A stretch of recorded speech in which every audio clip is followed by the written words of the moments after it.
The unexpected alliance.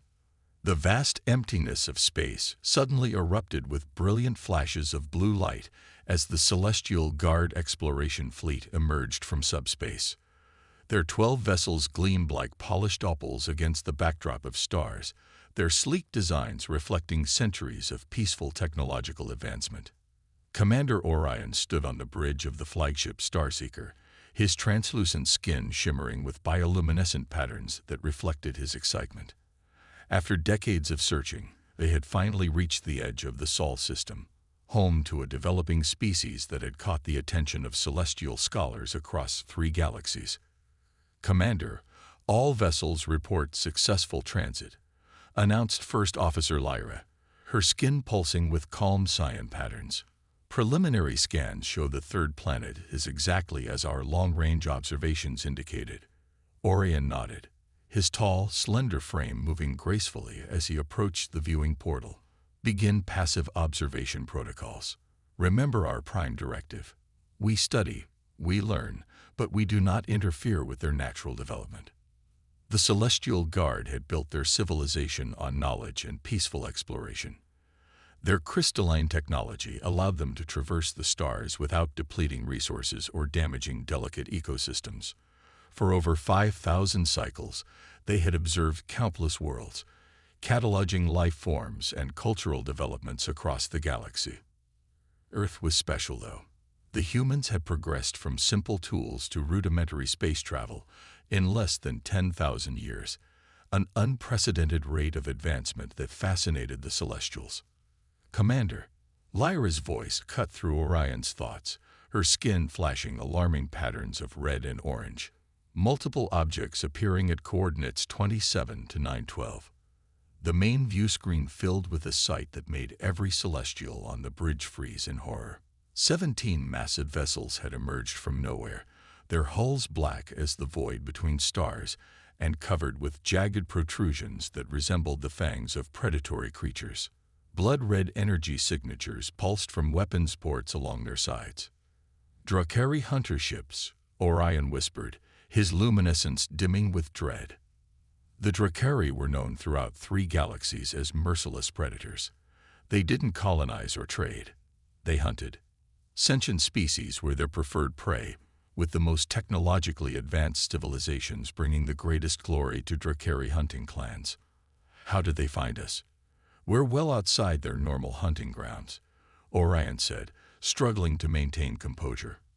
"Unknown, Commander," Lyra replied, her fingers dancing across the control interface. "But they've positioned themselves in standard hunting formation. They're blocking all potential escape vectors." Before Orion could respond, a harsh voice boomed through their communication system. "Attention, Celestial vessels. This is War Leader Kargath of the Drakari Bloodclaw clan. Your ships, technology, and lives are now our rightful prey. Surrender and your deaths will be swift. Resist, and we will ensure your suffering provides proper entertainment for our clan." Orion straightened his 7-foot frame. "This is Commander Orion of the Celestial Guard Exploration Fleet. We are on a peaceful scientific mission. We have no quarrel with the Drakari and will depart immediately." A harsh laugh answered him. "Too late, light skin. My hunters have been tracking your energy signatures for days. We know your vessels carry no weapons. The hunt would be pointless if you simply fled." On the main screen, War Leader Kargath appeared. His scaled skin was obsidian with crimson markings that traced patterns of previous hunts.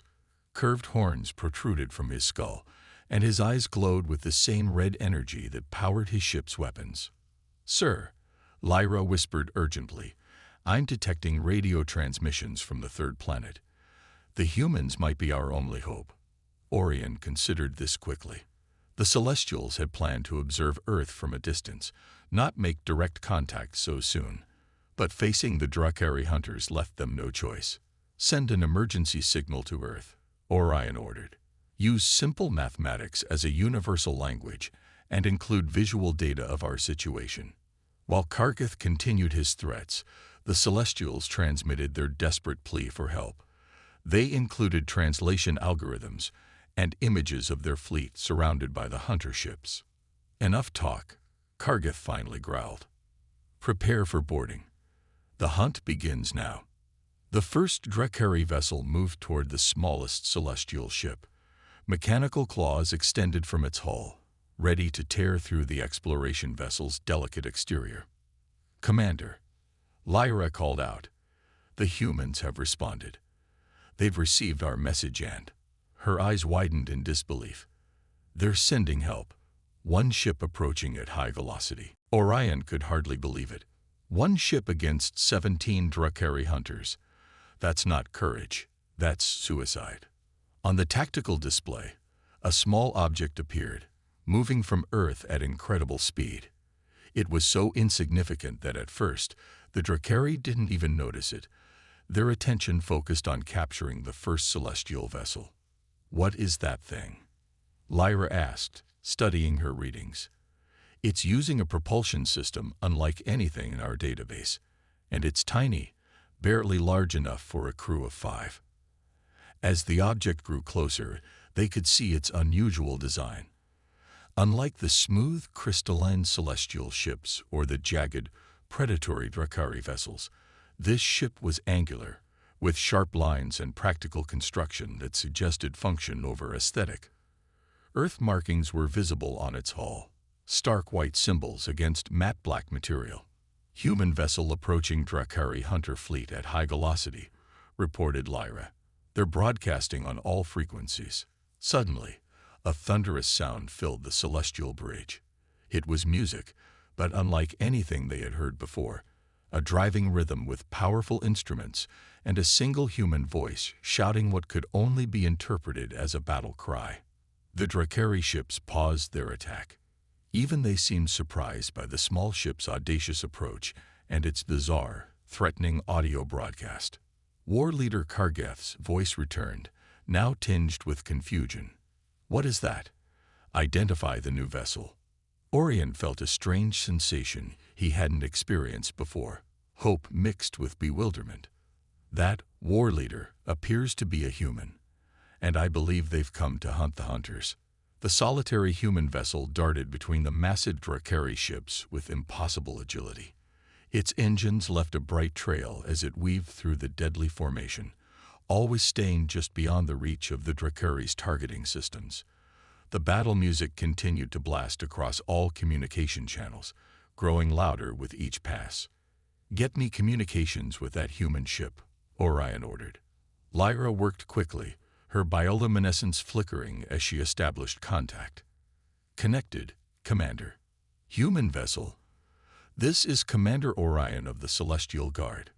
We appreciate your response, but you've placed yourself in extreme danger.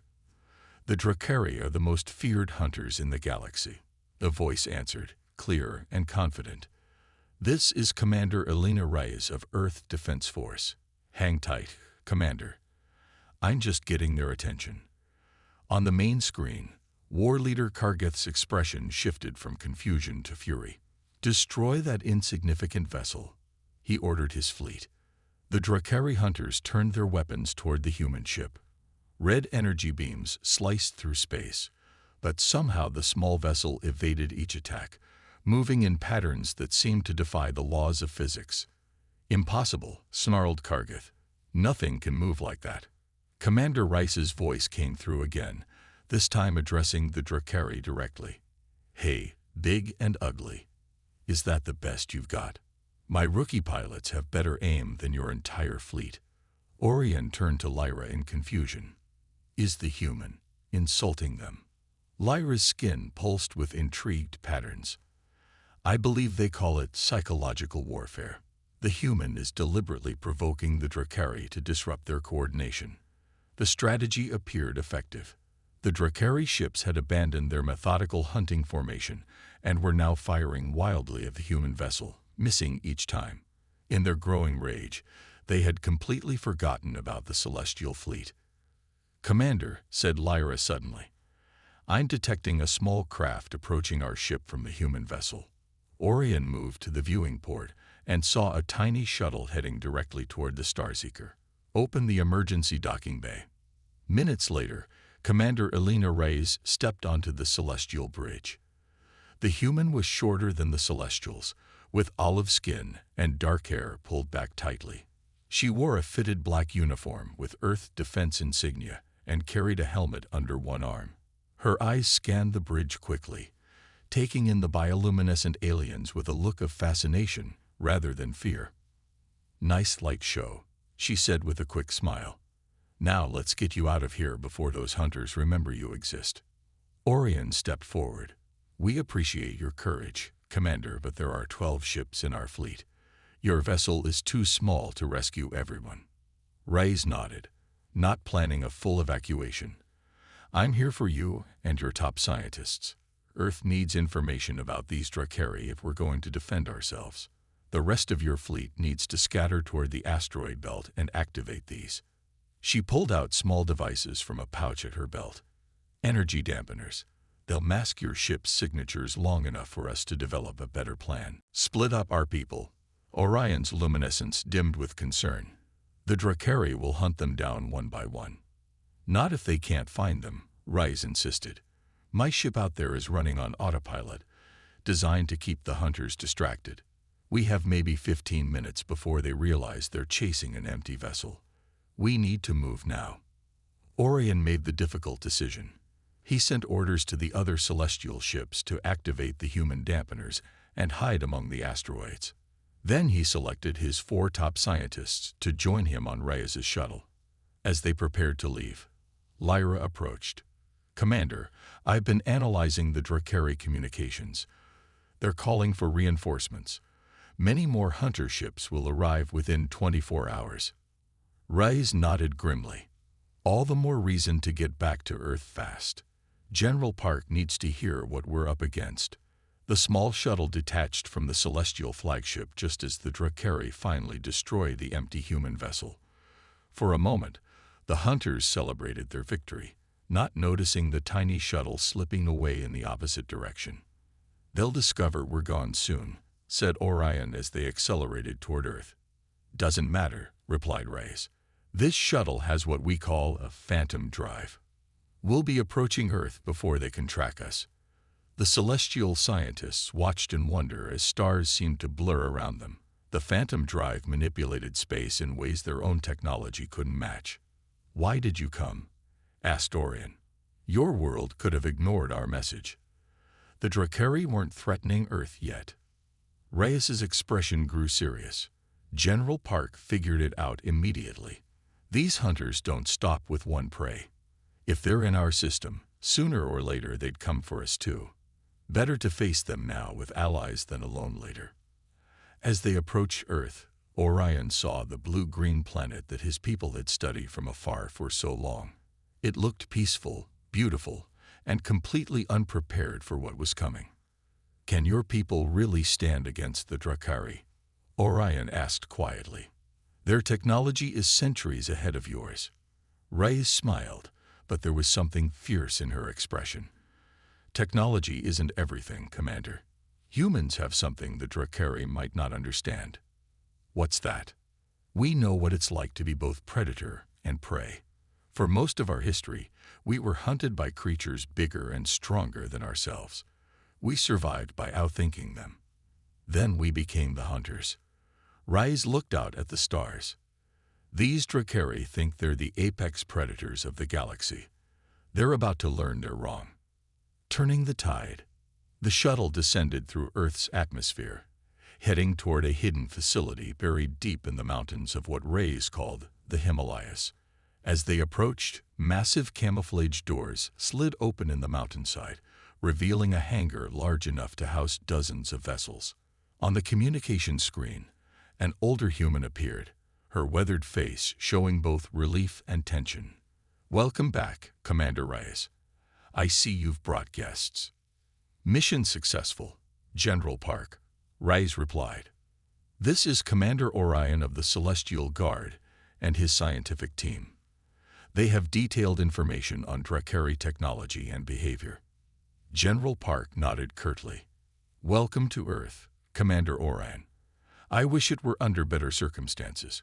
How many hunter ships are we facing?" 17 that we counted, answered Orion, his skin pulsing with worry. But more are coming, perhaps 30 or more within your Earth day.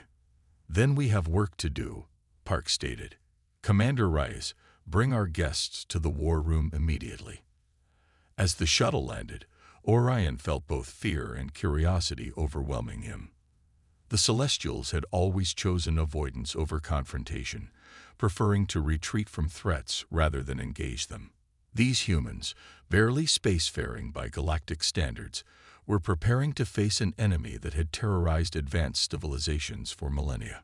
The war room deep within the mountain facility hummed with activity. Holographic displays showed the solar system, with red markers indicating the last known positions of the Drakari hunters. General Park stood at the central table, her silver hair pulled back tightly, her eyes scanning reports from Earth's orbital sensors. The Drakari have found and destroyed 2 of the hidden celestial vessels, she announced grimly. They're systematically sweeping the asteroid belt. Orion's luminescence dimmed with grief. 40 of his people gone. Scholars and explorers who had never harmed anyone. Commander Rice entered the room, now wearing a fresh flight suit emblazoned with Earth defense insignia. The Phantom Squadron is ready, General. Just give the word. General Park turned to the celestial visitors. Commander Orion has shared everything he knows about Drakari technology and tactics. With your permission, Commander, we'd like to implement a counter-strategy that might seem unconventional. Orion tilted his head in confusion. My permission.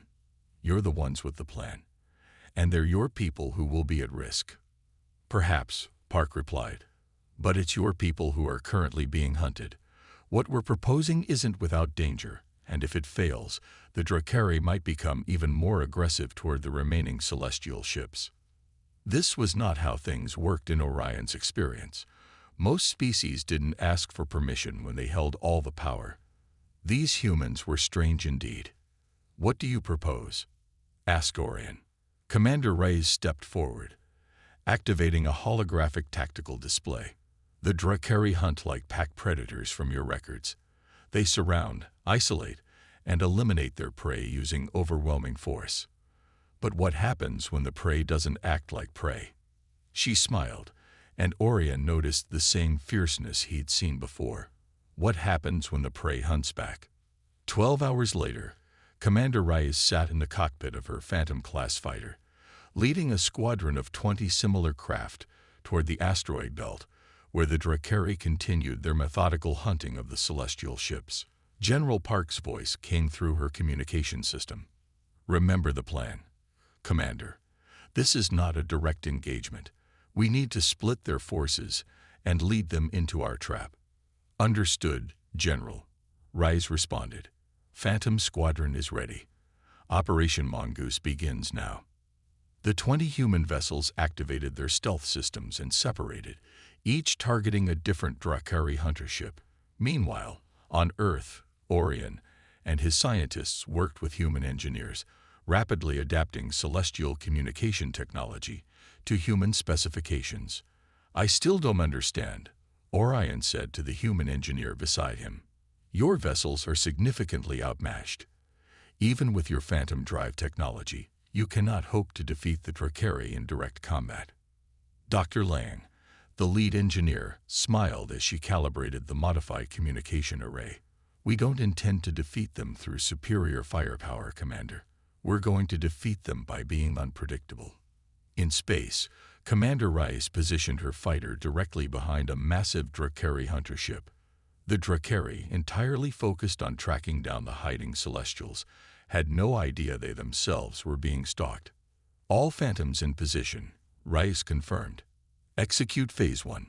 Simultaneously, the 20 human fighters decloaked and fired a single specialized missile at each Drakari vessel.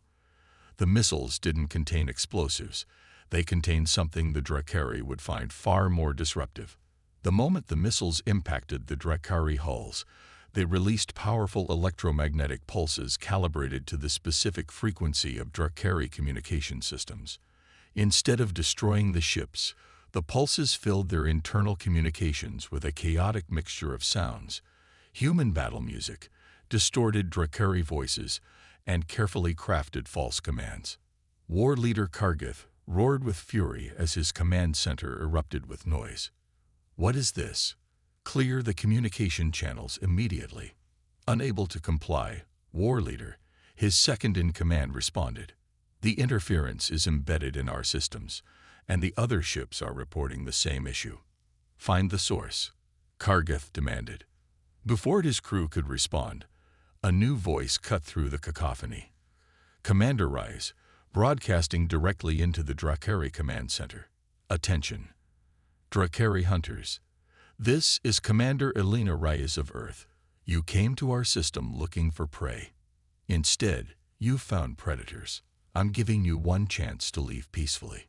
Otherwise, we'll show you how humans hunt." Kargith's rage reached new heights. "Insolent human. I will mount your head as a trophy on my ship."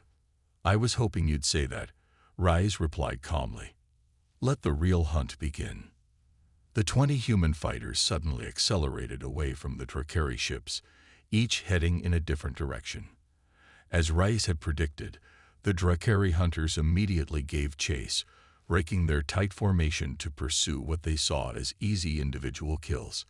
"They've taken the bait," Rise informed General Park. Moving to Phase 2. Back on Earth, Orion watched the tactical display with growing amazement as the single Drakari hunting fleet split into 20 separate pursuit courses, each chasing the human fighter deeper into the solar system. "They're being drawn toward Jupiter," he observed. "But what advantage does that give you?" General Park's expression remained impassive. "Jupiter's radiation belts and intense magnetic field will amplify our next surprise." In space, the human fighters led their pursuers into a carefully planned formation around the massive gas giant. As they reached their designated positions, Rise gave the next command. "All Phantoms, execute Phase 2. Deploy the resonators." Each fighter released a small satellite that immediately activated, generating a powerful harmonic wave that interacted with Jupiter's natural magnetic field. The combined effect created a cascading disruption that spread through space, targeting the precise frequency used by Drakari sensor systems. Aboard the lead hunter ship, Kargith watched in disbelief as his sensors failed completely. "What is happening? Where is the human vessel?" "Sensors offline," War leader, his officer reported. "Weapons systems compromised. We're detecting multiple new contacts appearing all around us." "Impossible. There were only 20 human ships." On Earth, Dr. Liang activated the final stage of the plan, a massive holographic projection system, combined with modified celestial light technology provided by Orion scientists. The system created convincing phantom images of hundreds of Earth vessels surrounding the Drakari hunters. Commander Rice's voice broadcast once more to all Drakari ships. "As you can see, War leader, we were merely the advanced scouts. Earth's main defense fleet has now arrived. Your sensors are disabled, your ships are isolated, and you are surrounded. Surrender or be destroyed." Kargith snarled, refusing to accept defeat. "This is some trick. Drakari do not surrender." "Then perhaps a demonstration is in order," Rise replied coolly.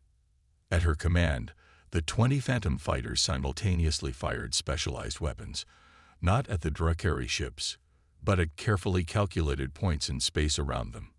The weapons detonated, creating localized gravity distortions that violently rocked the hunter vessels without actually destroying them. The effect was immediate and devastating. The Drakari, believing they were under attack from hundreds of ships, began firing blindly into space, hitting nothing, but occasionally striking their own vessels in the confusion. "War leader," Kargith's second shouted over the chaos. "3 of our ships have taken critical damage from our own weapons." For the first time in his long hunting career, Kargith felt something unfamiliar. Uncertainty. These humans were not behaving like prey. They were not even behaving like normal predators. They were something else entirely, something unpredictable and dangerous. On the main Drakari command ship, a small alert caught the attention of a junior officer. "War leader, we're detecting a small vessel approaching directly from Earth. It's requesting to board for negotiations. Kargath hesitated, then made a decision that no Drakari war leader had made in generations. Allow it. I want to see these humans face to face before I kill them all. The small diplomatic shuttle docked with Kargath's vessel. The Drakari warriors lined the corridor, weapons ready, as the airlock opened to reveal General Park herself, flanked by Commander Reyes and Commander Oran.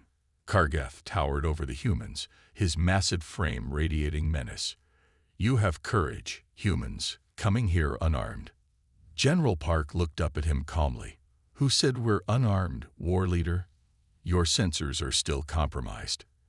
You have no idea what we brought aboard your ship. The bold statement caused the Drakari warriors to tighten their grips on their weapons. What I have brought, Park continued, is a proposal. Leave this system immediately, and we will not be forced to demonstrate the full extent of Earth's defensive capabilities. Kargath laughed harshly. You bluff well, human. But the Drakari have hunted across 3 galaxies. We are not so easily intimidated by tricks and illusions. Then perhaps you'll be convinced by this. General Park held up a small device and activated it. Immediately, the holographic projectors hidden throughout the Drakari ship activated, showing real-time footage of Earth's actual defense system. Thousands of orbital platforms surrounding the planet, each equipped with modified celestial technology that the humans had adapted within hours. This is no illusion, war leader, Park stated firmly. While you were chasing our decoys, we were preparing our real defenses. The Celestials shared their knowledge freely, and humans have a particular talent for adaptation. Commander Orion stepped forward, his bioluminescence pulsing with confidence he hadn't felt before. The humans accomplished in 12 hours what would have taken my people years, war leader. They've combined our technologies in ways we never imagined. I would not recommend testing their capabilities. Kargath stared at the footage, searching for signs of deception, but finding none. For the first time in his hunting career, he faced a choice between pride and survival. Even if I agreed to withdraw, he growled, the other hunting clans would come when they learned of a new worthy prey. Commander Reyes smiled. We're counting on it, war leader. Let them come. Each encounter will only make us stronger. After all, humans have always learned best from adversity. General Park stepped closer to the massive Drakari. Take this message to your hunting clans. Earth is not prey. We are not to be hunted. We are willing to establish peaceful relations with all species, but we will defend ourselves with everything we have. That is the human way. Kargath looked from the humans to the celestial commander, seeing something unexpected in their alliance. Strength through cooperation rather than domination. It was a concept foreign to Drakari culture, yet he could not deny its effectiveness. I will withdraw my forces, he finally declared. But make no mistake, this is not the end of our encounter, humans. The galaxy will watch what happens next with great interest. As the diplomatic shuttle departed the Drakari vessel, Commander Reyes turned to Orion. He'll keep his word. For now. Predators respect strength above all else. Orion's skin glowed with blue patterns of amazement. In all our millennia of exploration, we never considered that a species as young as yours could stand against the Drakari. You've changed the balance of power in this sector of the galaxy in a single day. General Park nodded solemnly. That's what humans do, Commander. We adapt, we innovate, and we never accept that something is impossible just because it hasn't been done before. As they returned to Earth, Orion watched the blue planet grow larger in the view screen. His people had come to study humans as an interesting developing species, never imagining they would find the most valuable allies in the galaxy. I believe, Orion said quietly, that the Celestial Guard has much to learn from Earth. Perhaps it's time we reconsidered our policy of non-interference. Commander Reyes smiled. And perhaps it's time for humanity to take its first real steps into the galactic community. With the right allies, of course.